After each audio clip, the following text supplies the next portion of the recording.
విదేశాలకు వెళ్లే విద్యార్థుల్లో ఏపీ టాప్. ప్రవాసంలో విద్యపై భారతీయుల ఖర్చు 6.2 లక్షల కోట్లు. విదేశాల్లో చదివే భారతీయ విద్యార్థులు ఆంధ్రప్రదేశ్ వారసులు అత్యధికంగా ఉన్నట్టు నీతి ఆయోగ్ తెలిపింది.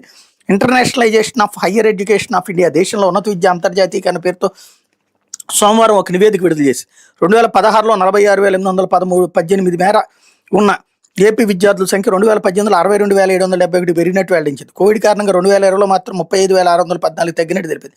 కానీ ఇప్పటికీ ఏపీ విద్యార్థులు తొలి స్థానంలో ఉన్నట్టు పేర్కొంది. తర్వాత స్థానంలో పంజాబ్, మహారాష్ట్ర, గుజరాత్, తమిళనాడు, ఢిల్లీ, కర్ణాటక, కేరళ, యూపీలో ఉన్నట్టు తెలిపింది.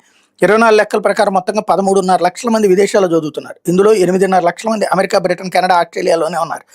16-24 మధ్య 8.84% వృద్ధి నమోదైనట్టు తెలిపింది. విదేశాల్లో చదువుల కోసం భారతీయ విద్యార్థులు 6.2 లక్షల కోట్లు ఖర్చు చేస్తున్నారని, ఇది మన జీడీపీలో 2% సమానం అని వివరించింది. వచ్చేది ఒకళ్ళు, వెళ్ళేది 28 మంది. Yes, correct. ఎందుకని మనకేంటంటే ఇక్కడ మన మైండ్ సెట్లో ఉన్నటువంటి తేడా. ఇక్కడ ఉన్నటువంటి పిజ్జా సెంటర్లో పనిచేస్తే మనకి చిన్న చూపు, అక్కడ పిజ్జా సెంటర్లో పనిచేస్తే తప్పేం లేదు. ఇక్కడ ప్లంబర్గా పనిచేస్తే మనకి చులకన, అక్కడ ప్లంబర్గా పనిచేసేవాడిని పెళ్లి చేసుకోవడానికి ఇక్కడ అమ్మాయి సిద్ధపడుతుంది. అదే తేడా. దాంతోపాటు కూలీ డబ్బుల పరంగా వచ్చినా కూడా ఇక్కడ మనకి ఒక 10,000 రూపాయలు, 15,000 రూపాయలు వస్తుంది ఓ పిజ్జా సెంటర్లోనో వీటిలో పని.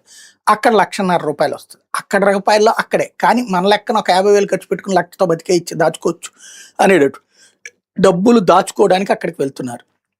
కాకపోతే ఉన్న ఊరిని, కన్న వాళ్ళని అందరినీ వదిలేసి వెళ్తున్నారు అన్నటువంటి ఇక్కడ కీ పాయింట్.